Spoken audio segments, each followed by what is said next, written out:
আসসালামু আলাইকুম। আজ আমরা দেখার চেষ্টা করব কিভাবে মাইক্রোসফট উইন্ডোজ 10-এ ডেস্কটপের আইকনগুলোকে ডেস্কটপে নিয়ে আসতে হয়।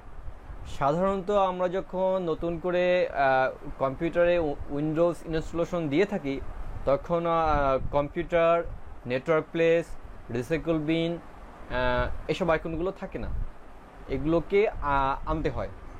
তো আমার উইন্ডোজ যেহেতু অনেক আগেই দিয়েছিলাম, আমার এই আইকনগুলো আনা হয়েছিল, কিন্তু টিউটোরিয়াল পারপাসে এই আইকনগুলোকে আমি আবার রিমুভ করে আপনাদের এখানে দেখানোর জন্য আমি আবার সেই প্রসেসটা করব কীভাবে আমি সেগুলো আনতে পারি।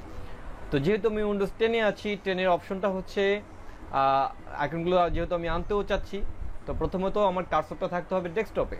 আমি ডেস্কটপে আছি, আমি নিশ্চিত।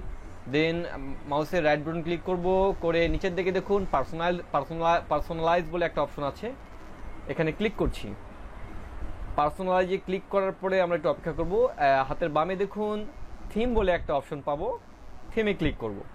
থিমে ক্লিক করার পরে মাউসটাকে আমি আবার হাতের ডান দিকে নিয়ে যাব। দেখুন উপরের দিকে ডেস্কটপ আইকন সেটিং বলে একটা অপশন আমি পাচ্ছি, এখানে ক্লিক করছি।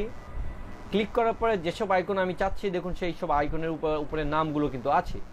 আমি computer, network, recycle bin, network control panel, এই আইকনগুলো চাচ্ছি। দেন অ্যাপ্লাই অ্যান্ড ওকেতে প্রেস করছি, অথবা শুধুমাত্র ওকে দিলেও হবে। তো এখন আমি এগুলো ক্লোজ করে দেখি যে আসলে আইকনগুলো এসছে কিনা। হ্যাঁ বন্ধুরা, আপনারা দেখুন, খেয়াল করে দেখুন, network, recycle bin, network place, এই আইকনগুলো আমার ডেস্কটপে চলে আসছে। তো এভাবেই আমরা আইকনগুলোকে নিয়ে আসতে পারি। সবাইকে ধন্যবাদ আমার এই ছোট্ট ভিডিওটি দেখার জন্য।